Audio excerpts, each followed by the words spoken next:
No jodas, a mí me buscan, me encuentran. O sea, yo no soy un dejado, nunca he sido un dejado con nada. Ni con la gente que de repente le hace uno un comentario ahí hediondísimo y entonces yo una vez le caigo.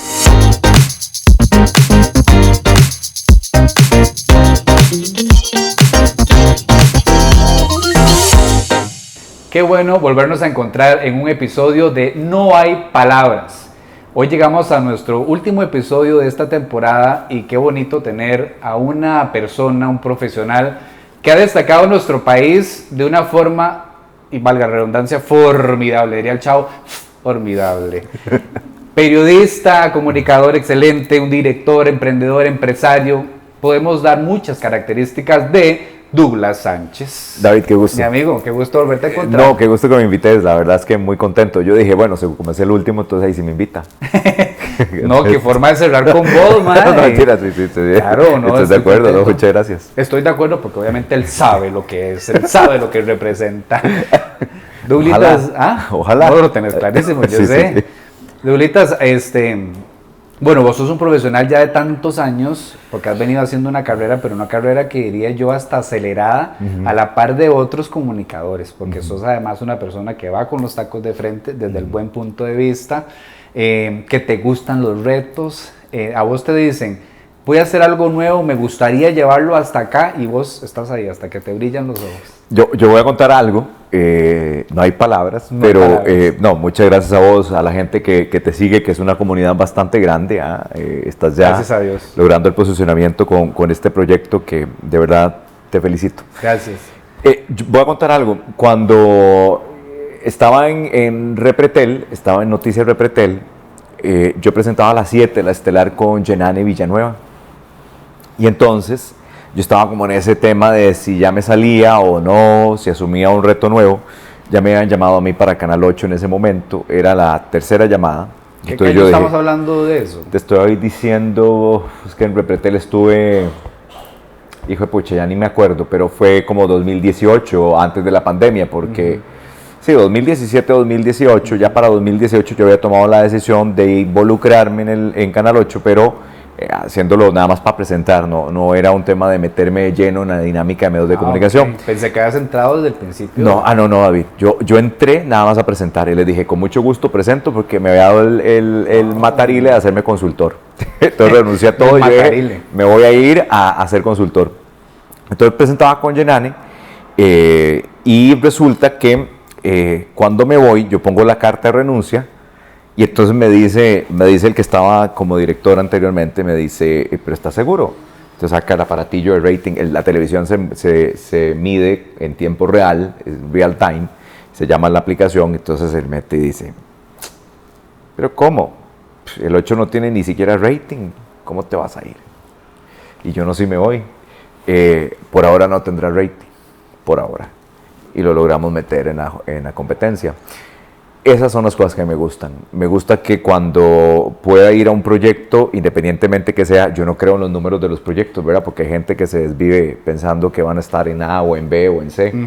Para mí eso es irrelevante. Lo más relevante es que vos puedas ejercer desde la libertad la profesión y en este caso el periodismo. Entonces yo no puedo estar amarrado, David, en un lugar en donde tenga que decir las cosas como me las escriben, porque ya no sería yo. Vos decías, entrar con los tacos de frente, toda la vida he sido así, toda la vida, desde que recuerdo, desde pequeño, he tenido, digamos, esa forma, yo creo que eso lo aprendí de mi mamá, de ser muy directo en las cosas. Yo digo que no soy tan buen tico, le decía yo a mis ex jefes de multimedia, los mexicanos allá de Monterrey, les decía, yo no soy tan buen tico, porque yo no te voy a decir algo para caerte bien a vos, voy a decir lo que siento, siempre con el respeto, pero no puedo ser, digamos, hipócrita en ese sentido. Vos sabes que en eso tenés toda la razón, porque de hecho yo he visto a nivel de trabajos, vos aquí en Costa Rica es saludos cordiales, que tenga un lindo día, que te vaya muy bien, ¿verdad? Todo tenés que adornarlo, en cambio en otros países es, esto. ¿Y en qué momento decidís entonces involucrarte tanto en multimedios y llevarlo ahí donde lo dejaste? Es que una cosa llevó a la otra, porque yo sí había tenido con el productor general, José Montero, habíamos tenido una reunión incluso desde antes de que todo esto se diera, ¿no? Entonces le decía yo a Montero, con Montero he trabajado, digamos, desde el 9, en el 8, obviamente, y le decía yo, pero ¿por qué si llegamos a manejar un proyecto como como Telediario, que era el noticiero en ese momento, ¿por qué no lo hacemos así, pum, pum, pum, y cambiamos todo esto, pum, pum, pum, pum? Y ahí se dio la entrada, yo dije que nada más como presentador y me terminé involucrando. Porque me ofrecen, justamente porque a las 8 era literalmente raya, o sea, nadie nos veía según la herramienta, ¿no? Según el real time. Exacto, según el real time nadie nos veía. Entonces empezamos a generar, qué sé yo, 0.2, 0.5, 0.6, 0.8. Así pasamos un año entero, hasta que llegó el primer punto, 2 puntos, 3 puntos, doble dígito, cuando ya teníamos 15 puntos de audiencia, ya nosotros habíamos dicho, lo logramos, lo logramos. Y pandemia de alguna manera vino y nos posicionó aún más, porque hicimos el noticiero desde la casa. Había sido el primer noticiero de Costa Rica que decidió hacer un noticiero desde la casa. Sí. Entonces yo vacilaba porque yo tenía una pared verde y al fondo estaba la cocina, ¿verdad? Y todo el mundo decía, ¿pero cómo? ¿Tiene ollas ahí puestas en la cocina? Yo las pongo de adorno, pues yo no sé cocinar. Y no me gusta cocinar. Entonces yo las tenía de adorno, entonces yo vacilaba con la gente y yo les decía, adivinen hoy qué cociné. Y entonces todo el mundo pasaba escribiendo todo el día qué será lo que cocinó Douglas. Entonces la toma final, la final del noticiero era levantar la tapa de la olla para ver qué había cocinado. Por supuesto estaba vacía. Pero fue muy vacilón porque nos permitió una cercanía. Lo hiciste muy humano. Muy bonita con la gente. Súper humano. Es que yo creo en eso. Yo creo que en el periodismo con propósito. El periodismo tiene que ser para la gente, no para ningún interés económico. El periodismo es para la gente. Las denuncias de la gente, las situaciones que pasaba, por ejemplo, un asegurado que tiene 10 años de esperar un trasplante de hígado, de corazón. ¿Por qué? ¿Verdad? Entonces, cuando uno ya empieza a moldearse, ya empiezas a crear una marca, y yo quiero que mi marca esté relacionada con un periodismo que le ayude a la gente. Y si eso no se cumple, yo me voy. Exacto, es como tu esencia. Vos no sos de esos que te dicen la editorial de aquí del medio es este. No. Y ahí te apegás y vos... No, porque eso sería darle paso a los intereses económicos que puede existir en un medio de comunicación, porque un medio de comunicación, seamos claros, no es una ONG. Es un medio que es una empresa y tiene que generar rendimiento y vos lo sabés, utilidad y todo el rollo. Pero yo sí creo que el día que a mí me digan, esto ya no lo puedes decir así, ese día yo me voy. Y me ha pasado, por eso me he ido de los lugares en donde he estado. Y la gente dice, ay, es que brincó de un lugar a otro. No es que brinque de un lugar a otro, yo quisiera echar raíces en muchos de los trabajos en los que he estado. Pero en comunicación específicamente, en periodismo, no me voy a quedar en ningún lugar en donde yo sienta que ya mi estilo no tiene digamos, cabida dentro de la estructura de un canal, ¿verdad? Y me imagino que eso te lleva a tomar la decisión de salir en el momento indicado. Siempre lo he hecho, David. Porque además, justamente este mes cumplo 12 años de haberme involucrado por primera vez a un tema de televisión. Yo empecé a hacer mi práctica profesional en 1999 en Canal 4. Y era muy vacilón porque... ¿Ya era el Repretel? No. Todavía no. No, era Televisión Azteca, que había comprado, bueno, tenía la frecuencia del 4 y se llamó TV4. Okay. ¿Ya? Entonces era Hechos, era el noticiero, que era igual al que se llama en México, Televisión Azteca. Hechos Leña, le decíamos. Porque era Hechos M, pero no lo voy a decir por respeto a la audiencia, aunque se puede. Sí, claro. Hechos mierda, nos decían. ¿Por qué? ¿Por qué te decían hechos mierda? No sé, así nos decían. Sí, de hecho, ese noticiero todavía existe allá en México. En México sí, con Javier Alatorre, es un súper noticiero. Para mí es mi favorito, digamos, dentro de México. Para mí me encanta, como además Javier Alatorre siempre me pareció un extraordinario presentador y periodista. Pero toda la cosa es que lo bonito de todo esto, que yo llegué tocando puertas, siempre cuento esta historia, o sea, yo llegué a tocar las puertas del 6, del 7, me le puse a hacer un fijo a Amelia Rueda una vez en Canal 6, que por cierto ni la ventana me abrió, y yo ahí tocándole el video, o sea, impresionante, no hay palabras. No hay palabras. Doña Amelia, no hay palabras, pero no hard feelings. Que este corazón es bondadoso. Te quiero. Y fui al 4 y entonces venía bajando Graving, Moya, y entonces yo le doy mi hoja de vida y le digo, tome, para que me llame más tarde. Y entonces ahí empezó mi involucramiento realmente. Y yo dije, no soy bueno para esto. Después no soy bueno para esto. No. Suave, pero ¿cómo vas a decir que no sos bueno para esto si sos muy bueno para esto? No, pero tuve que aprender mucho para llegar hoy a sentirme tranquilo, de ponerme frente a una cámara y poder hablarle a la gente. ¿Y cómo te diste cuenta de eso? Con el tiempo, David, por eso te digo, yo empecé, trabajé ahí, di lo mejor, fue mi primer trabajo. Doña Ira Fishman, me acuerdo, que era la directora de Hechos, fue la primera que me pagó. Yo hacía una sección de internacionales, las internacionales me encantaba hacerlas porque además aprendía mucho. No es como ahora que te lo dan todo hecho, ¿verdad? Ahí teníamos que esperar el cable internacional, esperar las imágenes que calzaran con el texto que estabas redactando en inglés, había que obviamente traducirlo y empezar a crear el contenido desde cero. Y entonces me acuerdo que ella fue la primera que me pagó. Cuando Repretel adquiere 6, 4 y 11, vamos un rato a Repretel y ahí donde yo digo, yo empecé en Informe 4, lo que es hoy las historias. No, las historias. Wow. Era Gravy Moya, era Camilo Rodríguez y Efren Rivera. Oye, no me acuerdo que estuviera involucrado Gravy Moya y todo el claro, tema. Informe 4 se llamaba. Y estaba en el 4, no estaba en el 11. Después se transformó y ya fue las historias que ahora se cuentan en el 11. Oye, pero ¿cómo es que más bien te das cuenta que no era lo tuyo? O sea, ¿cómo dices? Porque, ay, no, esto no es mío. No, porque no estaba preparado, porque yo sentía que las jornadas eran súper extensas, siguen siéndolo hoy día, pero diferente. Yo no me sentía preparado para estar frente a una cámara. Me jalé un montón de tortas con Alexis Rojas en Hechos, porque Alexis Rojas estaba en Hechos, en Canal 4. Y me acuerdo que un par de notas que había hecho, que eran las de abril, se fueron a negro. Digamos que eso es lo peor que le puede pasar a un noticiero o a una televisora, ¿no? Sí, claro, ahí está la nota, está él presentando, tira mi nota, y la nota empiezo yo, y de repente un negro. Eso fue culpa mía, porque uno siempre tiene que estar revisando con el editor que el producto, la nota que vas a lanzar esté perfecta. Bueno, yo no lo revisé, pollo estaba empezando. Pero no me cago feo, porque ahora que don Alexis tiene su manera de llamar la atención. Ya te iba a preguntar eso, que si te habían jalado las orejas. No, creo que fue muy comprensible, entendiendo que yo estaba empezando. Entonces yo empecé a decir, pucha, no, yo no soy bueno en esto, necesito más cancha.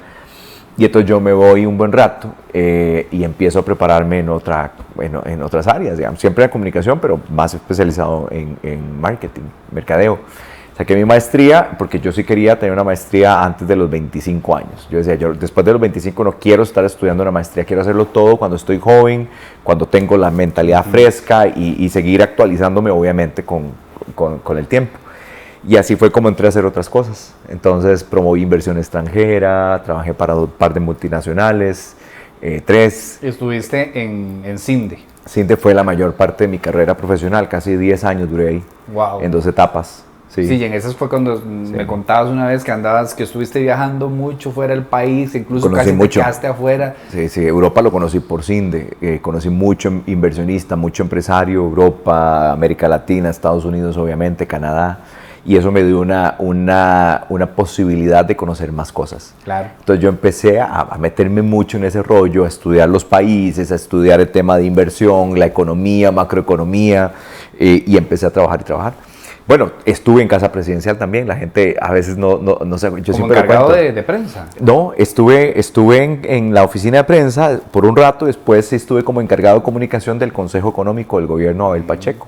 Entonces fue muy divertido porque fue todo el tema Tratado de Libre Comercio y un montón de cosas que en esa época estaban muy fuertes.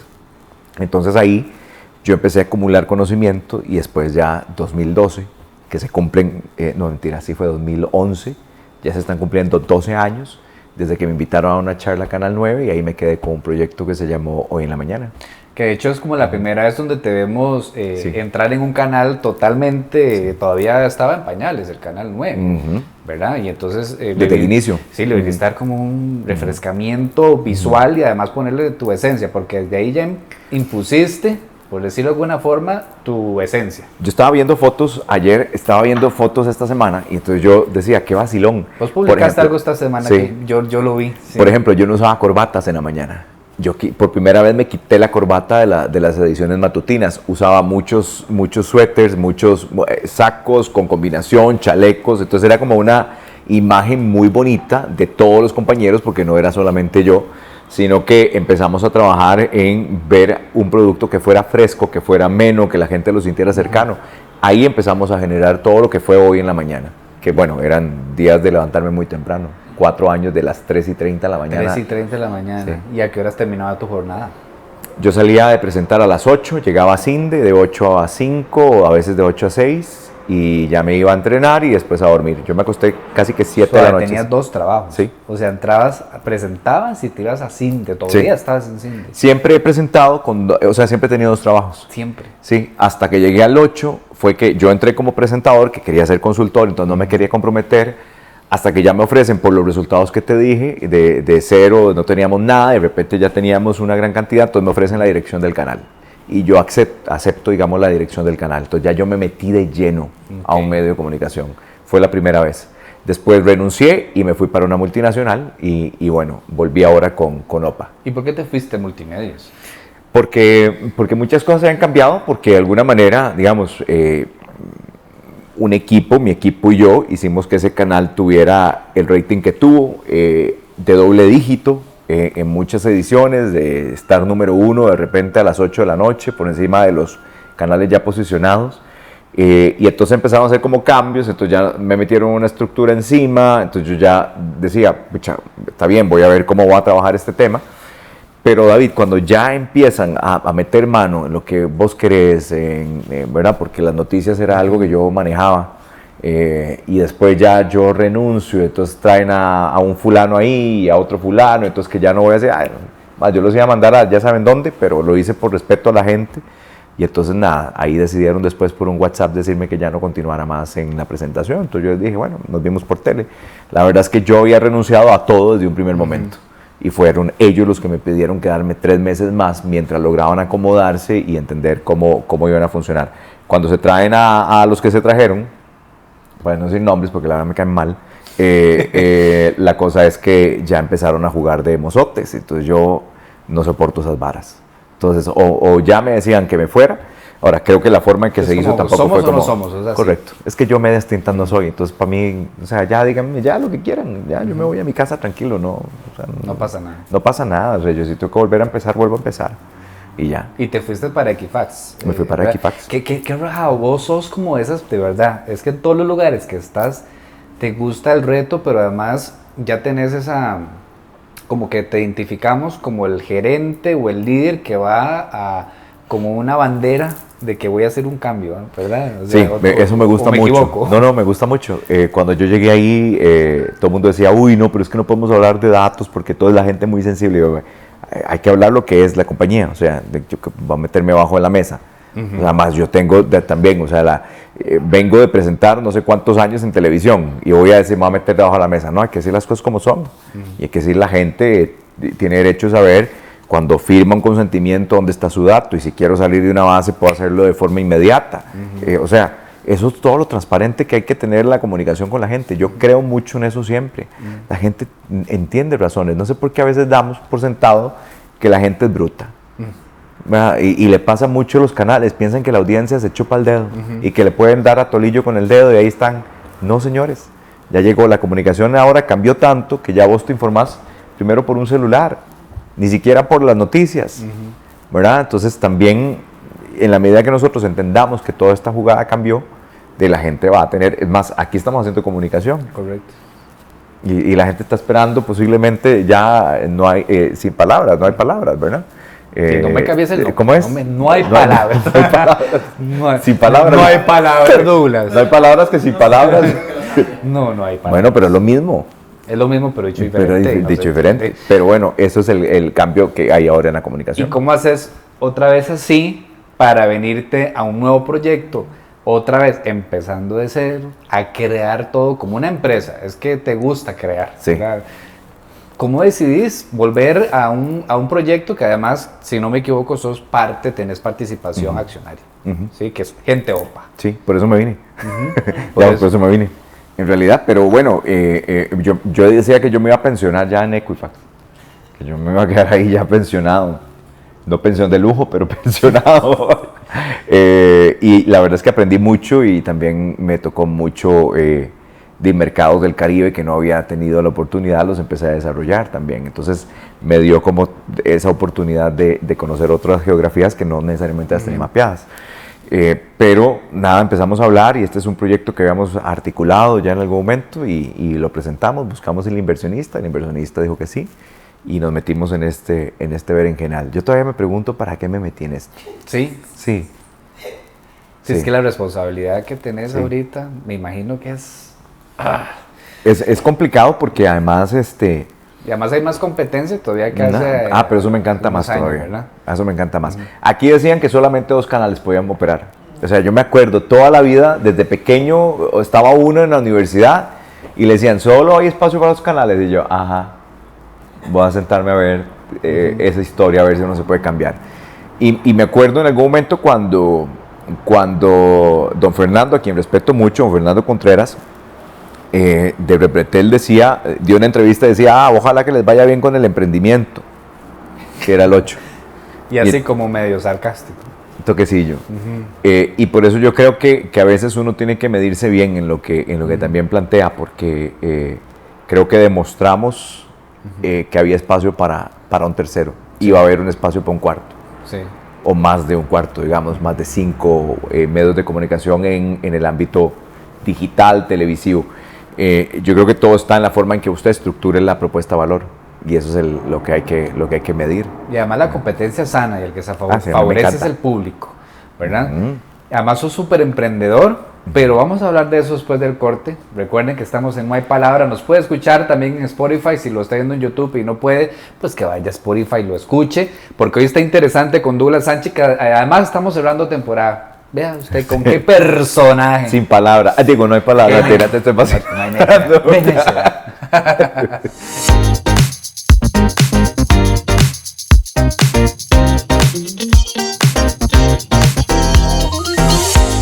Regresamos a No Hay Palabras, lo dejo bien claro, porque aquí el caballero ilustre que tengo Gualapa. A mí siempre me costó eso. Sí hay palabras, no, es que no. Sí, es que palabras, no. Le digo yo. Aquí en sí hay palabras. No, claro, no hay palabras de lo que le cuenta a uno la gente a usted. No, por supuesto. O sea, y no hay palabras de lo que uno le admira también. Bueno, está bien. Estábamos hablando antes de irnos al corte que vos has también paralelamente desarrollado negocios. Una vez, hace muchos años, estuviste con vallas publicitarias. En los buses. En los buses. Y ahí, contame. Me fue como un culo. No hay palabras. Es que me fue súper mal porque además vino pandemia. Porque yo lo monté cuando yo quería ser consultor, renuncio a la empresa en la que estaba. Eso fue 2018. Y entonces dije, bueno, con la platilla que me van a dar, me voy a poner un negocillo. Y me puse el negocio de las pantallas dentro de los buses. Para poner en contexto a las personas, recordarnos qué era lo que tenías. Yo puse una empresa que se llama, la marca se llama Subite, y entonces empecé a colocar pantallas con publicidad dentro de los buses. O sea, la gente veía contenido y también iba pasando, y estaba ligado con un servicio de internet de Wi-Fi. Entonces todo estaba articulado. Y entonces vino pandemia y se nos cagó el negocio. De ahí se vino a la pique. Entonces me quedé yo con un montón de pantallas y que las empecé a regalar. ¿En serio? Y sí, las daba así como baratísimas, porque ¿qué iba a hacer yo con todo ese chunchero? Pero no te quedaste, no te ahuevaste, o sea... no, lo que dije, que cagaba, porque además porque tenía una plata, y entonces yo lo que hice fue que la casa que había construido también saqué un crédito con esa casa, entonces quedé hasta la mierda de deudas, pero empecé a pagar y nada, todo bien. Después me puse otro negocio, por eso yo les digo, vea, el primer intento nunca es, ¿verdad? No es que no tuviste éxito, es que, a ver, si yo tuviera la plata esa que invertí, por ejemplo, y tuviera la experiencia que tengo ahora, posiblemente hubiese entendido que el negocio era por otro lado. Ahora, nadie se esperaba la pandemia, o sea, porque el negocio iba muy bien, teníamos marcas ya pautando, teníamos ya contratos con algunas empresas del Estado, empresas privadas. Pero bueno, se nos vino la pandemia y me pasó exactamente lo que le pasó a mucha gente. Claro. Entonces, en lugar de ahuevarme, todo lo contrario, fue como entender que de eso aprendí muchísimo y que había que honrar lo que ya había adquirido en el banco, que fue la deuda. Y eso, para mí eso es, David, o sea, yo creo que eso nos enseñó mi mamá y mi abuela también, que ella siempre decía, bueno, mi abuela ya murió, pero mami siempre dice que lo único que uno se lleva es la honra y el buen nombre. Y yo creo fielmente en eso, ¿verdad? Yo a la gente lo que le puedo dar es lo que yo soy, y la gente tiene un buen concepto a partir de la transparencia con la que uno hable con ellos. Igual creo con las deudas bancarias. Si usted quiere una deuda, tiene que pagarla, punto. No se haga el loco, no trate de ver cómo se le zafa, cómo le da vuelta, no se pierda para que luego la deuda expire, ¿verdad? No, uno tiene que honrar el nombre y ser responsable. Entonces me puse a trabajar y resulta que un día, todavía yo estaba ahí vinculado al 8, entonces ya tenía más platilla, digamos, y mi hermano me cuenta un día desayunando, donde mi mamá, entonces me dice Diego, y me dice José, mi cuñado me dicen ellos, Douglas, ¿por qué no nos ponemos una vaina de tacos? Entonces José, que el papá además había sido chino, se llamó Chino Peña, que es un mexicano que vino a Costa Rica y se trajo los famosos tacos miones. Él monta el negocio, así le llaman, los tacos miones, que uno los agarra y entonces usted se lo quiere, tiene salsita y chile, y usted donde agarra el taco dice, embarra todo, por eso el taco mión. ¿Usted qué pensó? No. Que uno se iba a orinar con el taco. No es que uno le pone nada al taco, es porque entonces como que te estuviera meando el taco. Hasta se pone rojo, lo agarramos en la jugada indecente. No, así. Expuesto, otra vez. Sí, es porque chorrea. De sexualidad luego hablamos en el otro bloque.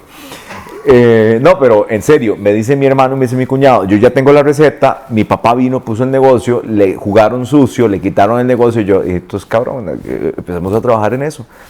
Y empecé, vea, yo me acuerdo que tenía el aguinaldo. Eso creo que fue el aguinaldo de 2018, 2019. Porque yo entré como en junio de 2018 al 8 y después ya me contrataron. Entonces yo tenía una platilla ahí, el aguinaldo. Le digo, bueno, madre, les doy esto, tome la mano de Dios, a mí no me vuelvan esa plata, hagan que esto crezca. O sea, apostaste tu aguinaldo. A todo. Yo soy así, yo apuesto todo y hago que las cosas pasen. Entonces viene mi hermanillo, esto lo tengo de mi mamá siempre fue comerciante. Tuvo salón de belleza, pulpería, se puso el primer negocio de limpieza de alfombras en Costa Rica. ¿En serio? Claro, mi mamá es súper emprendedora, lo sigue siendo hasta el día de hoy. Y entonces desde Carajillo nos expuso mucho, por ejemplo, yo vendía periódico de Semanario Universidad, yo me iba a Carajillo a venderlo. ¿De verdad? Luego tuvimos fresas congeladas, yo las vendía puerta a puerta. Toronjas, jugo de toronja congelado. Ah, no, pero es que puerta a puerta. Calle. Sí, y luego vendí enciclopedias Océano con mi mamá por toda la zona de Los Santos. Y era súper divertido porque nos íbamos troleando, caminando y la gente nos daba de comer y todo. Y nosotros vendíamos las enciclopedias. Entonces desde muy chiquillo, todos somos 8 hermanos. Estuvimos expuestos, digamos, a ver a mi mamá siendo muy emprendedora. Sí, fue tu ejemplo, literal. Sí. Entonces cuando ya viene lo de los tacos, le digo yo a mi cuñado, pero ¿cómo? Si tenés la receta, era de tu tata, ¿por qué no lo ponemos? Y entonces me decía, bueno, pero es que le habían hecho un préstamo ahí medio, ¿verdad? A un tipo que les cobraba un montón de interés, yo imagino que era un gota a gota. Les digo, tomen ya la plata y le van y cancelan a ese malnacido. Porque lo que está haciendo es explotándolos y aprovechándose de la necesidad que ustedes tienen para requerir, digamos, efectivo y cobrarle los intereses que les da la gana. Le cancelan ya. Qué dicha que hiciste eso. Y entonces a partir de ahí, con el resto de plata, pusimos el negocio. Claro, fue un negocio, fue un camper pequeñito y se iban a ferias, Zapote, Palmares. Era como decir un food truck. Y entonces ahí empezó la fiebre del taco mión, ¿verdad? Y entonces empezó. Y bueno, no es paja que ya hoy tenemos 6 taquerías. Wow, 6. Vamos por la séptima. Ubicadas? A ver, para que la gente vaya. Desamparados fue la primera. No, Atillo fue la primera. Okay. Yo me acuerdo que yo salía de Repretel a presentar, porque esa fue la primera. Por eso te digo, fue como y fue incluso antes de 2018, porque yo entré en el 8, pero yo me acuerdo que estaba en esa transición entre Repretel y el 8. Y entonces ahí ya yo iba o sea, me arrollaba las mangas y iba a atender gente, ¿verdad? También uno le dio un ataco, pero así, eso había que meterse en el ¿Te papel. metías en el... A mí me encanta eso. ¿Sí? Sí.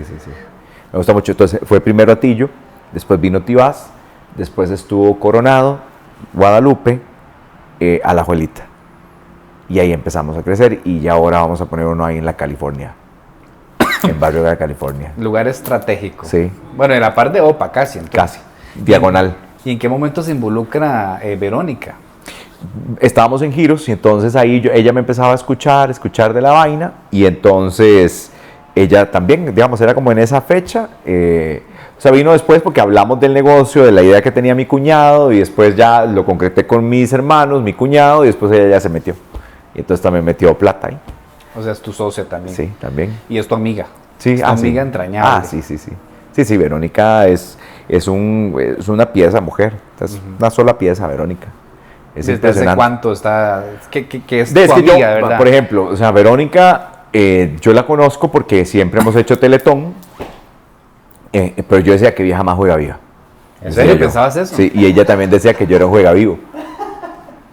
Entonces, como que no había mucha química, hasta que ya nos toca trabajar juntos y fue un cagadón de risas, pues. O sea, realmente hicimos una muy buena amistad. Y así, digamos, hemos estado en contacto durante todo este tiempo. Entonces, Verónica es una profesional de primera línea y además tiene un carisma y la gente la adora. Y, ¿verdad? Sí, yo he estado frente con Verónica y tengo que ser de fotógrafo, pero además he estado en situaciones donde la gente nada más se le acerca a olerla. Porque como la ven tan bonita, ¿verdad? Y tan perfecta ella, que seguro dicen huele rico, entonces llegan y se le acercan. Ay, es que yo solo quería olerla. Ay, no sé, para ver si huele rico. Ay, ¿qué tal? Y eso que uno anda a una colonia y alguien le dice, ay, qué rico huele. Ya. En algún momento hasta los medios los han involucrado ustedes sentimentalmente. Sí, claro, pero qué dicha. Qué sí, alegría. Una mujer guapísima. Sí, de ahí cómo no. Y además tenés una fábrica que me habías ¿sí? contado. Tenemos la fábrica de los que tacos. no solo las tiendas, sino que ustedes producen. Sí, bueno, ponemos las taquerías en 2018, digamos, empezamos a planificarlo en 2017, ya se hace en realidad, digamos, con locales 2018, y en 2019, antes de pandemia, finales 2018, principios, apenas se escuchaba el primer caso en China y era como una cuestión muy aislada. Entonces fuimos a buscar una bodega grande para hacer la fábrica y da la casualidad que encontramos una y se viene pandemia, pero habíamos negociado con la señora remodelarle todo y que no nos cobrara alquiler hasta dentro de 2 años. Y así fue como nosotros logramos armar la fábrica y lo que nos salvó, digamos, de pandemia, a diferencia de mi negocio de pantallas, es que las firmas de ¿cómo se llama?, entrega a domicilio, nos pegaron la salvada del día, de la vida. Y así se mantuvo el negocio, no echamos a nadie, por ejemplo, no tuvimos que despedir a nadie. En buena hora. Y mantuvimos, digamos, un nivel de venta que nos diera para pagar alquiler, al pagar muchas cosas. Y dichosamente teníamos la fábrica libre hasta dentro de 2 años que teníamos que pagar alquiler. Douglas, y así te partís como en 3 o 4 todos los días para poder estar, aunque yo me imagino que tenés gente trabajando. Mis hermanos. Sí, al frente, pero de ahí estás pendiente, que el negocio camine, de que venda. Sí, a mí yo nada más digo, ¿cuánto vendimos esta semana, este mes? Y entonces ya me dan el número y yo me quedo tranquilo. Y yo, bueno, eso es para la familia. Siempre lo pensamos así, que fuera un negocio que estuviera mi familia tranquila, mis hermanos tranquilos, ¿verdad? Porque de 8 hermanos, 7, bueno, estudiamos 2, los otros no, pero son muy trabajadores. Eso y mismo esa te es iba a una preguntar, el núcleo de tu familia. Vos hablaste ahora muy lindo de tu mamá, ¿verdad? Por lo que me hace pensar de que para todos, la mamá siempre nos representa mucho, ¿verdad? Claro. En una gran mayoría. Pero vi tus ojos y tu sonrisa cuando hablaste de tu mamá. Más allá de lo que ya las mamás representan para nosotros, ¿por qué le das ese espacio tan grande? Porque, a ver, primero porque se echó al hombro 8 carajillos sola, ¿verdad? Entonces no es cualquier mujer que vos vales por 2. Y yo, bueno, yo le di guerra, que eso no tiene idea. O sea, de verdad, mi mamá conmigo, de mucha paciencia, con todos en realidad, pero conmigo más. Pero 7 varones, una mujer, en aquella época. A mi mamá le echaron el patronato 3 veces porque decían que dejaba a sus hijos solos. Porque, claro, porque tenía, o sea, o trabajaba o comíamos. Entonces mis hermanos mayores nos cuidaban a nosotros y así, ¿verdad? Iba toda la cadena. Entonces yo creo que mi mamá representa la persona más trabajadora que yo he tenido como ejemplo, ¿verdad? Yo todo lo trabajador que soy se lo debo a ella. Es de sol a sol, mi mamá es una mujer de sol a sol y al día de hoy se va de repente a alguna taquería a trabajar y a supervisar y entonces ella dice, es que yo creo que esto lo podríamos hacer diferente. Tiene una gran orientación de servicio al cliente mi mamá y desde ahí viene toda ese contacto con la gente, viene de ahí. O sea, mi ADN es, claro, hay parte de mi tata, no digo que no, pero realmente la que ha sostenido, la que es columna vertebral es mi mamá. O sea, fue súper líder ella durante toda la vida. Toda la vida. Y una mujer que nada más llegó a 6º año de escuela, pero con una gran capacidad, una mujer muy adelantada a su época. Porque, bueno, mi mamá fue también una mujer que nos enseñó con mucho amor, pero con mucha firmeza las cosas. ¿Verdad? Entonces fue amor y rigor, literalmente. Y nos puso en el camino correcto a todos. Si no, seríamos un desmadre. Y cada vez que te ve tomar una decisión como esas de... voy para multimedios, no, me voy a ir a Equifax, no, ahora voy a ir a hacer gente OPA. ¿Qué te dice? Es que es como ver un espejo, me explico, yo soy espejo de ella, entonces ella no le sorprende nada. Siempre está muy pendiente, siempre está pendiente. Yo creo que sí, debe sentir ahí el orgullo, pero bueno, yo siempre digo, David, o sea, en esta vida, mientras yo tenga la plata para el arroz y los frijoles, todo lo demás, o sea, si tengo para pagar mis cosas, yo soy feliz. O sea, yo no vine a esto para llenarme la bolsa de plata y no, nunca me he movido por plata. Claro, he tenido buenas oportunidades y no las he desaprovechado, eso también es cierto, pero nunca tomo una decisión solo por eso. Yo primero busco estar bien, o sea, yo necesito crear. La paz. Sí, yo soy generador, yo soy creador. O sea, yo no puedo estar sentado en un lugar en donde yo no pueda meter mano a procesos. Me gusta mucho ver procesos, cambiarlos, hacer toda una reingeniería inversa de cómo las cosas podrían, digamos, ser distintas. Creo en eso, porque si no, entonces no estaría metido en un rollo como en el que estoy ahorita. Sí, vos la palabra confort no me está gusta dentro de tu diccionario. No. Yo me levanto todos los días a las 5 de la mañana y me voy a correr todos los días a las 5 de la mañana. Y lo hago porque es el momento de lucidez. Bueno, yo creo mucho en Dios, entonces yo creo que cuando estoy corriendo y voy en ese amanecer y vas viendo cómo va saliendo el sol, yo creo que esa es la manifestación más genuina de lo que es la espiritualidad para mí. Para mí, no es de golpearme el pecho y andar ahí, ¿verdad? Y me pego con el látigo y amén, o sea, respeto mucho a la gente que está en ese rollo. Creo, en mi caso particular, que mi contacto tiene que ver más con ese aterrizar con la naturaleza y ver, ¿verdad? De repente, pucha, las mañanas, qué bonito, se levanta uno, va corriendo, yo saludo a todos los vecinos cuando voy corriendo, ¡hey, fulano, hey! Y se vuelve aquello súper bonito. Y eso me da el momento de lucidez. Mi momento de lucidez son 45 minutos en la mañana, que es lo que duro corriendo. Y entonces yo ya ahí organizo mi día. Entonces yo sé qué voy a hacer en el noticiero, sé qué voy a hacer en la noche, más o menos. Claro, eso lo planifico en la mañana, todo puede cambiar en el día. Pero trato de ser muy ordenado mentalmente. Y eso es lo que me ha ayudado a estar tranquilo. Todos me decís, estoy metido en muchas cosas. Sí, yo arranco mi día a las 7:30 que llego al trabajo y salgo a veces 10 de la noche. Y entonces, ¿qué es la vida? Que no, entre semana yo no tengo vida. O sea, no existe. Eso no existe. No es un lujo que me pueda dar hoy. Pero tampoco es un lujo que lo quisiera, ¿me explico? O sea, porque estás disfrutando de lo que haces. Exacto. Pero la gente dice, no, es que el trabajo, tantas horas, ¿verdad? Y uno ve las discusiones del 4-3 y que tantas horas. Y yo digo, pucha, o sea, respeto mucho a la gente que decide. He tenido discusiones con mi sobrina, me dice, es que yo no quiero ser esclava del trabajo. Le digo, bueno, no es que seas esclava, pero te va a tocar. Y te va a tocar con una competencia más difícil, porque hoy mi competencia no está en Costa Rica, está en cualquier parte del mundo. Y eso nos obliga a hablar más idiomas, a trabajar mucho más, a un montón de cosas. Después, yo ya a mis 44 años, yo ya me puedo dar ciertos lujos que no me di cuando estaba empezando.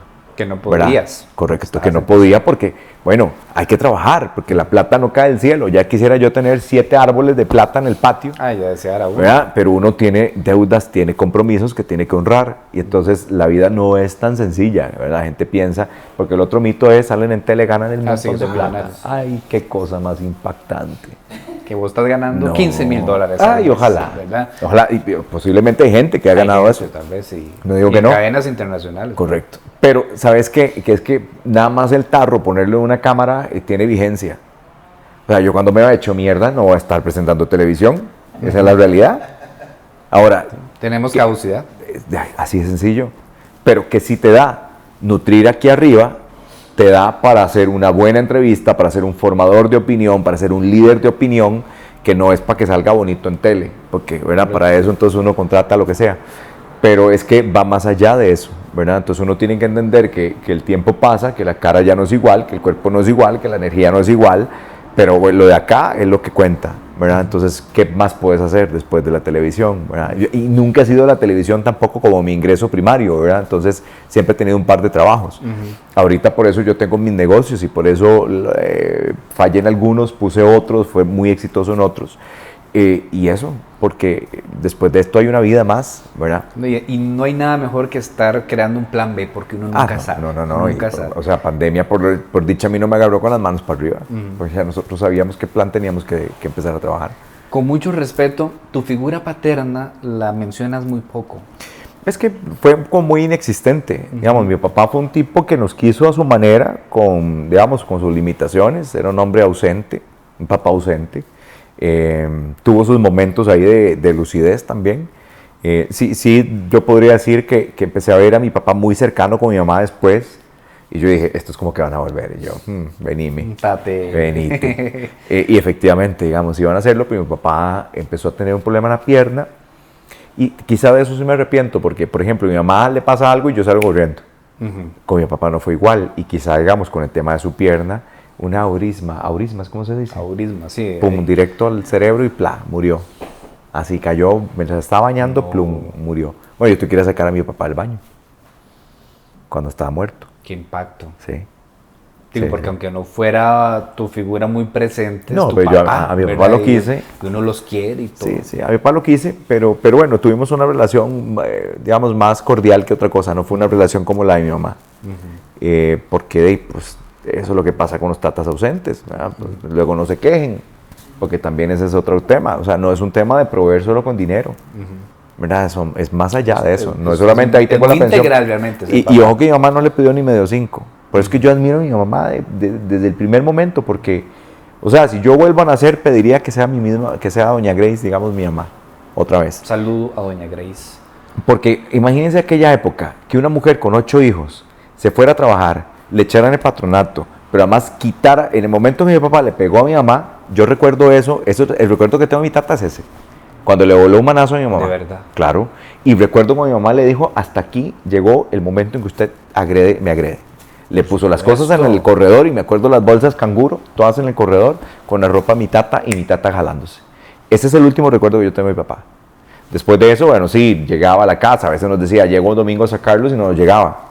Entonces, ¿cómo un tata quiere desarrollar un vínculo con un hijo al cual, digamos, o con los hijos que no ve? No, imposible. Y mamá dijo, no le voy a pedir ni media pensión. Ni media pensión. Qué valiente. Nada. Por eso es que yo digo ahora, pucha, bueno, uno compara, no quiero hacer comparaciones odiosas, pero, pucha, es que yo crecí en una familia donde a huevo había que hacerse las cosas, o sea, Que pucha, tenés que hacerte, bueno, cocinar todo, dijiste bueno, que no. no, cocino no, eso no. Eso Pero no. todo el resto sí tenías que velar por Todo, vos mismo, e incluso hasta todo. por tus hermanos en alguna ocasión. Ah, sí. Y lo he hecho con mucho gusto, porque, digamos, yo pude haber escogido vivir en otro país. Cuando tuve la oportunidad de irme también, me pude haber quedado en Canadá trabajando, estudiando, y desentenderme, decir, bueno, ya cumplí como hijo, y jamás voy a dejar a mi mamá desamparada, ¿verdad? Pero bueno, lo hice con mis hermanos también de alguna manera, y no me arrepiento, ¿verdad? Son las decisiones que uno toma. A los 44 años a veces no crea, yo digo, pucha, estos malagradecidos, mejor me hubiera largado y ahí los veo por foto. Pero bueno, es lo que es, ¿verdad? Uno no puede, nunca tengo expectativas con nadie, nunca. Es mejor. Nunca. Como también le pido a la gente que no tenga expectativas conmigo.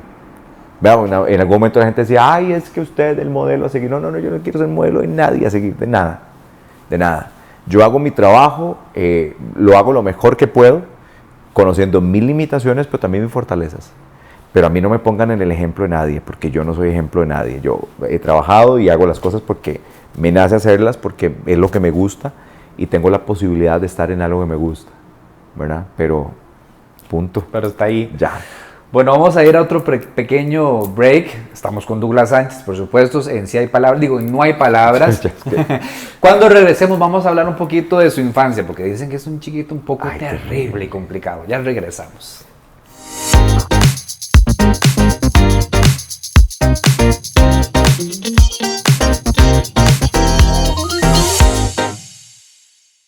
Regresamos a No hay palabras, nuestro último episodio, Douglas, de esta primera temporada. Qué lujo tenerte para terminar, para finalizar. Muchas gracias, David. Y antes de irme estábamos hablando que nuestro gran equipo de investigadores, casi 30 personas que tenemos atrás, sí. Somos 3, no te burles, Douglita. No, pero son muchos.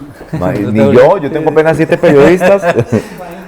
Douglas, uno no se puede imaginar que tu infancia estuvo marcada porque eras terrible. Sí. Que te hacías las jugaditas ahí de estudiante medio complicadillo. Sí. Es que me daba mucha pereza, por ejemplo, cuando iba al kinder y que los carajillos se orinaran a la par mía. Como desde el kinder. Yo pensé que ibas a empezar a contar cómo era. No, porque resulta que... No, porque mami cuando se separa, que invita a mi papá a salir, viene mi padrastro. Entonces nos enseñó a leer y a escribir desde muy carajillos. Entonces yo llego al kinder ya con una serie de capacidades desarrolladas. Entonces, inteligente. Sí, sí, eso siempre. Ay, discúlpeme. No, es que siempre he sido muy dedicado, he sido muy disciplinado. Entonces, Así pero muy bien, o sea. Sí, Perfecto. pero lo disciplinado también se me salía lo monstruito. O sea, mae, sí, un caballo loco ahí, brincando por los montes. Imagínate, 8 hermanos, bueno, 7 varones, los pleitos que nos pegábamos en la casa, más todos los desmadres. Entonces yo, digamos, desde muy pequeño, como sabía que tenía buenas notas, me daba ciertas libertades. Usted como por se ejemplo, permitía. Sí, y me daba demasiada pereza. Los carajillos orinados me daba demasiada pereza. Entonces, porque un día estaba yo aquí sentado en la media luna. Claro, estaba yo aquí y entonces el carajillo empezó a llorar porque la mamá no está, pegaba gritos como desconsolado, como si estuvieran matando. Y entonces ya se orina y era que el charco de miados, que yo terminé todo embarrado, o sea, digamos, todo empapado también, ¿de qué va a hacer? Entonces a mí esa experiencia me traumatizó. No me gusta que me orine. Me ha quedado claro. No hay duda. Okay. Por ejemplo, eso no me gusta. ¿Qué otra cosa no me gusta? No. Hasta lo vi. Entonces, por ejemplo, eso. A mí me hicieron bullying también. Cuando yo me vengo de la escuela, nosotros vivimos en Cedros de Montes de Oca en algún momento, pero luego nos vinimos a Tibás y somos tibaseños. Siempre vivimos en Tibás, luego nos movimos, vinimos. Entonces me hacían bullying, Walder se llama compañerito, y entonces yo me hice compa de los más grandes. En la escuela me hice compa de los más grandes, Roberto y Mauricio, que vivían en 5 esquinas. Vos. Claro, y entonces un día cuando vino a hacerme bullying, estaba Walder haciéndome bullying, digo yo a Roberto, usted no lo puede agarrar y como tirarlo, y lo agarró y lo mandó allá como... No, ¿en serio? Como 100 metros cayó, y hasta ahí se terminó el bullying hacia mí. Entonces también, yo soy un sobreviviente.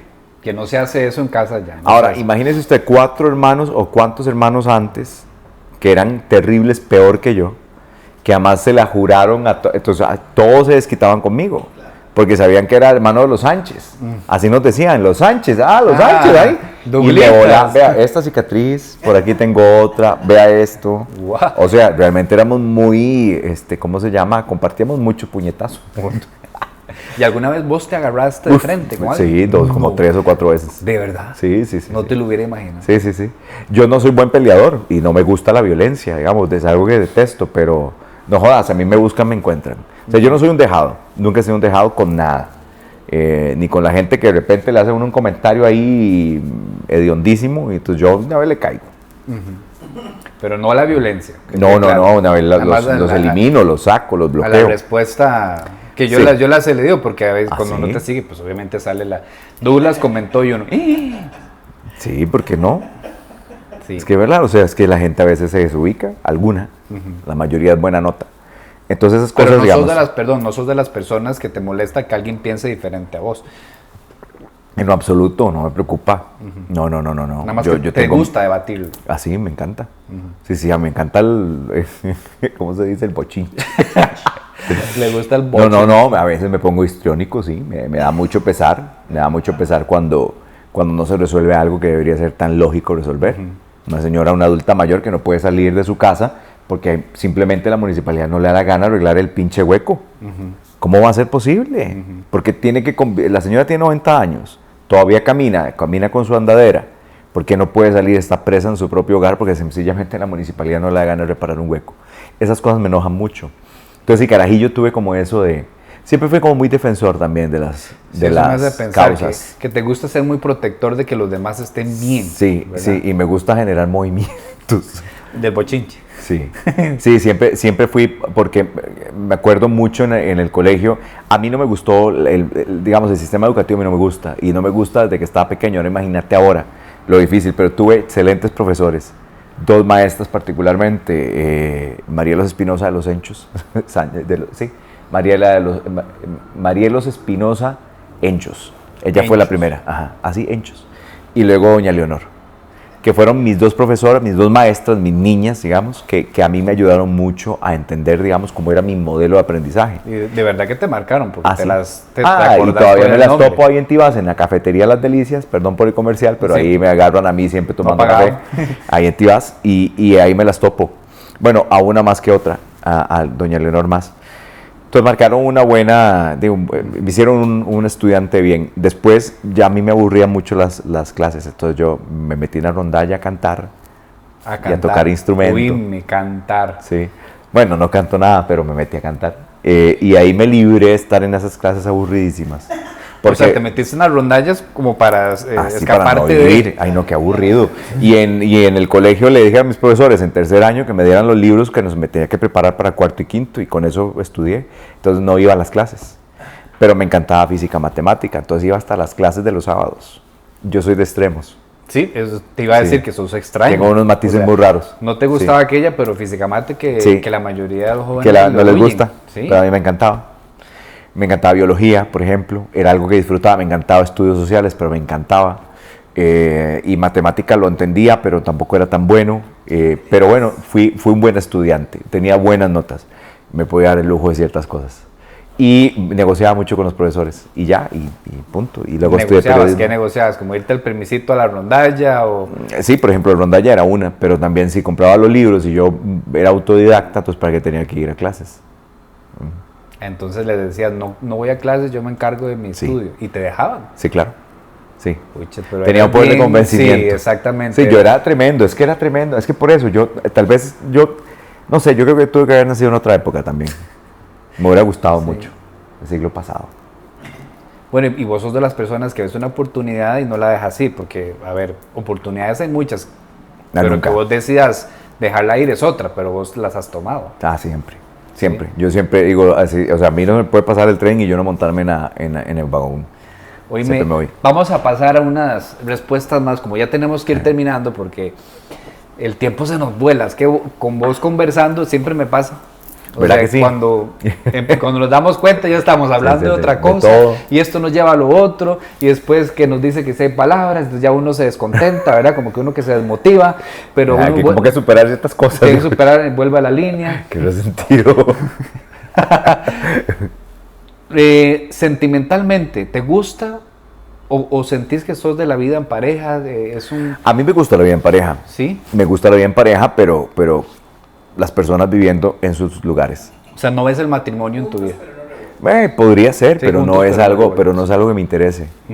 Por ejemplo, o sea, me gusta porque siento el compromiso, pero yo soy muy espíritu libre en eso, ¿verdad? Entonces también yo tengo que tener siempre la posibilidad de crear mis cosas, de hacer mis cosas, y a veces no quiero verme limitado. Por dicha, digamos que no me ha tocado una situación así, y cuando me ha tocado una situación así, hago estas. Sí, yo no me quedo ahí en la sufridera que llaman. No entiendo esas cosas. Digamos, no lo entiendo ahora. Porque bien que fui dramático, ¿verdad? Bien que fui dramático. Sí, tipo drama de Televisa. Sí. Pero yo decía, pero ¿por qué yo gasto mis energías en esta tontera? Entonces me gusta la relación de pareja. Creo en ella, creo en el compromiso. Pero también creo en que las relaciones usted las puede configurar con un acuerdo entre las partes, ¿no? De que sea, digamos, algo agradable, que uno esté esperando ver a la persona al final de la semana o en el día o una llamada o lo que sea, ¿verdad? Pero eso es lo que yo creo. ¿Y actualmente compartís ese espacio de pareja? Sí, tengo ya casi 4 años y la verdad me siento bastante tranquilo. Con razón yo te venía feliz, porque claro, de ahí no, siempre he estado, con o sin, siempre he estado feliz. Qué bueno. Eso, porque yo disfruto mucho mi soledad también. La gente no lo piensa, pero mis mejores momentos han sido solo. He disfrutado mucho las cosas solo. Claro. ¿Verdad? Entonces, creo que es cuando uno tiene más espacio para pensar mejor, para pensar más en frío y estructurar y un montón de cosas más. Sí. ¿Hijos? No, pero yo eso de pequeño sabía que no. Clarísimo. No es algo que me interese. Sos de los míos. Sí. No, después de mucho sufrimiento. 8 hermanos y todo. 8 hermanos. Yo soy ya tío abuelo de 4 o 5. Ayudé a criar a varios de mis sobrinos. Entonces tuve la responsabilidad y sé lo que es la responsabilidad de criar un hijo. Bueno, un sobrino. Entonces para mí eso es como, sí, qué dicha, no son de mi, ¿verdad? No los procreé yo, pero he tenido la responsabilidad de, papá no es el que, ¿cómo es? Yo me voy a poner histriónico. Exacto, no es el que engendra, es el que, ¿verdad? El que cría, el que cría. Pero por ahí anda, ¿verdad? Sí, yo soy igual, yo amo a mis sobrinos, pero como que ahí, no, nunca he tenido esa capacidad yo. Cuando estás frente a un presidente de la República o una diputada, no te tiembla nada, pero es que no te veo ni así en la entrevista. No. O sea, vos estás o sea, y no te importa incluso si te van a mandar feo. No. Me acuerdo que el presidente del Congreso anterior, don Eduardo Cruzan, quería hacer un parque de diversiones. Entonces yo le llegué a cuestionar el parque de diversiones en Limón. Y me di cuenta que hasta en la sociedad que querían montar había familia de él. Y esto es público, por eso lo digo sin ningún problema. Casi me pega. O sea, en la entrevista se puso fúrico y aquel hombre y es altísimo, ¿verdad? Y un manazo, ese hombre me desarma. Sí, lo sienta uno. Pero nunca me da miedo, porque voy bien preparado. Yo no hago una entrevista por hacer una entrevista. Estar fundamentado. Cuando yo hago una entrevista tiene que sonar. Y retumba. Y eso es lo que me encanta, que retumbe. Y que los demás se guinden de la entrevista si quieren. Me dio miedo. No, es que, digamos, esas cosas yo soy muy afable, nunca me voy a hablar con nadie, pero cuando yo hago una entrevista me lo tomo en serio y estudio. No, y has hecho las entrevistas, yo hace poco vi una con la actual diputada Pilar Cisneros. Con doña Pilar. ¿Verdad? No, vos mantenés siempre, sos directo, pero mantenés esa... Y además, bueno, es una persona que además yo le tengo sobriedad, cariño, sí. ¿verdad? Pero que por eso yo le decía a doña Pilar, esta es una entrevista de periodista a política. La última que habíamos hecho era de periodista a periodista, de colega a colega. Y la cosa cambia, diría aquel.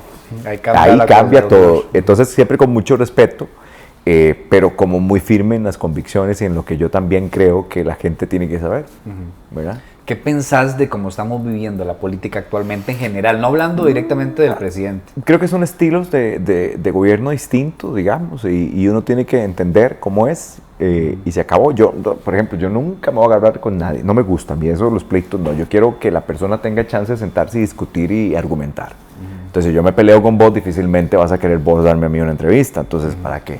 Y yo no voy a salir con el titular, David es un tal por cual porque no me dio la entrevista. No. A mí nunca me van a ver haciendo eso. Yo me siento con la persona, lo veo a los ojos, nos vemos y ahí empieza la entrevista, empieza todo. Pero eso es lo que a mí me gusta, que la gente lo pueda ver. Siempre con mucho respeto. ¿Qué te falta por hacer? ¿Qué crees que puedes todavía...?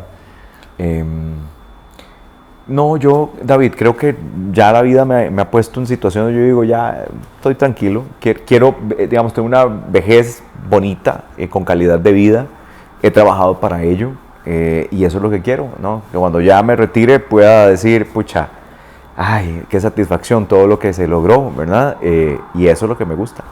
Después de ahí, lo que Dios tenga y tenga escrito, porque todo está escrito, por dónde va a estar uno, y yo lo acepto. Siempre acepto la voluntad de Dios, lo que tenga. Sí, porque de hecho hoy estamos, mañana no sabemos. No sabemos, la vida es demasiado corta. Lo que yo he procurado no engancharme con nada y ahí la olita. A la olita, sin ser un conformista, porque nunca lo voy a hacer, pero me dejo llevar. También antes era más aprensivo en algunas cosas y ahora no. He aprendido a soltar muchas cosas. Aquí estuvo en nuestro primer episodio de No hay palabras, una amiga también, creo que es amiga tuya y además te quiere muchísimo, que es Cristiana Nazar. Sí. Entonces ahí en la conversación estábamos vacilando y ella dijo que te agradecía muchísimo porque de hecho esta oportunidad de volver a OPA, en este caso ella personalmente era como su respiro de salir del fondo en el que estuvo después de la muerte de su esposo. Y me dice, es que yo le agradezco demasiado al Quecote. Sí, el Quecote. Yo, ¿quién es el Quecote? Douglas. ¿Usted no sabía que le decía a todo el mundo el Quecote? ¿Por qué te puso el Quecote? No sé por qué. ¿Y no te molesta? Es que, para nada. No. A mí nada. O sea, Cristiana, yo la quiero mucho, pero además le tengo un gran respeto como profesional. Y me encanta la comunicación que hace y me encanta cómo se desenvuelve. Y cuando me puso el Quecote, ahí me quedé el Quecote. Pero además Glenda me mandó también en algún momento al estrellato con el TikTok. Yo no era tiktokero hasta que ella hizo un TikTok que tiene hoy ya 4 millones de reproducciones y a mí me escribía gente al Instagram de Panamá, de Uruguay, de Chile y yo decía, ¿pero qué está pasando? Y me mandaban el famoso TikTok. Ahí es donde yo abro mi cuenta de TikTok. Y entonces eso fue un vacilón. Entonces entre Cristiana, Glenda, la misma Vivi Calderón, gente que yo quiero mucho porque aprendí a respetar su esencia y que ellas fueran lo excelente comunicadoras que son. Entonces eso es bonito. Entonces el Quecote es el TikTok también. No, el Quecote jamás. No, el Quecote no, el Quecote vino después. Ahí, ya saben, Douglas Sánchez, alias el Quecote. Bien. ¿Te imaginas? No, yo librísimo. No sé. Respuesta rápida. ¿Qué significa para vos, así muy concretamente, multimedios? Un trabajo. ¿Y gente OPA?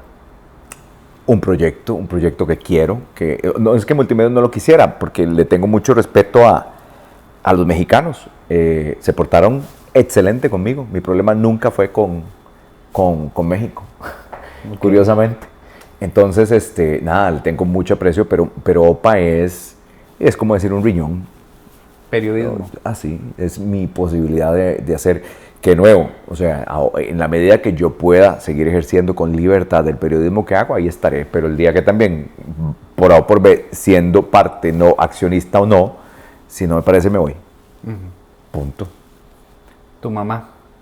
Es el ejemplo más importante de mi vida. Sí. ¿Tus hermanos? Mis hermanos son mi familia, la gente cercana con la que aprendí a hacer diabluras, pero también a construir proyectos juntos. Douglas Sánchez. Un labriego sencillo, que está dispuesto a todo y digo en buen sentido si yo tengo que morirme porque tengo que defender una causa, lo voy a hacer, sin ningún problema y no tengo miedo a nada, solo a Dios. Y yo te lo secundo, y lo dije en la última vez que conversamos, que cuando vos ves algo que está afectando a la humanidad y específicamente vi lo del chiquito que estaba saliendo de su cáncer, que al final no, en ese caso lo que quisiste resaltar es ese paso del niño, de motivarlo, de que saliera adelante, de que aquí estamos con vos, lo lograste, y tener ese espacio tuyo, personal, desde tus redes, a darte la tarea de buscarlo, para ir a entrevistarlo, y además toparte que es un ángel de niño. Con los papás extraordinarios. Esa es la parte de Douglas que yo creo que a muchos les gusta, nos gusta, como es el periodismo. Y adelante, Douglas, nunca echar para atrás. Detractores siempre habrán. Sí, me encanta. Gente que critica, siempre habrá. Y como a usted le encanta el bochinche, me fascina. Ahora, vas a tener siempre la oportunidad de debatir. Sí. Pero bueno, vamos, ni modo, nos toca terminar esta tertulia de hoy. Yo te agradezco de verdad muchísimo que hayas sacado de tu tiempo en venir hoy a grabar, sabiendo que tienes que salir corriendo a una reunión, que tienes muchas cosas por hacer. No dejes de ser tan humano como lo has hecho hasta ahora, y nunca te des por vencido, Douglas, porque realmente sos una persona de esas que uno, aunque no quieres ser ejemplo de nadie, sí deben existir figuras como vos que les dé cierta pauta a otras personas para tomar decisiones o querer hacer cosas en la vida. Tienen que existir, aunque vos no quieras ser el ejemplo de nadie. O sea, y vos lo sabes. Muchas gracias, David. Igual, vos sabes lo que te quiero, el respeto que te tengo, así que muchas gracias por invitarme. A toda la gente, muchas gracias. Ojalá no se hayan aburrido, pero bueno, aquí estamos. No, hombre, para que se aburrir uno. Bueno, ha sido de verdad un gusto haber compartido con todos en esta temporada. Nos vemos en una próxima que va a estar muy bonita, con nuevos invitados. Y así de lujo, tal cual, como con Douglas Sánchez. Muchas gracias, David. Nos vemos muy pronto, muchísimas gracias. Esto fue No Hay Palabras, gracias a Juan Pablo, que también es nuestro productor. Y nos vemos, chao. No me griten mucho, Juanpa.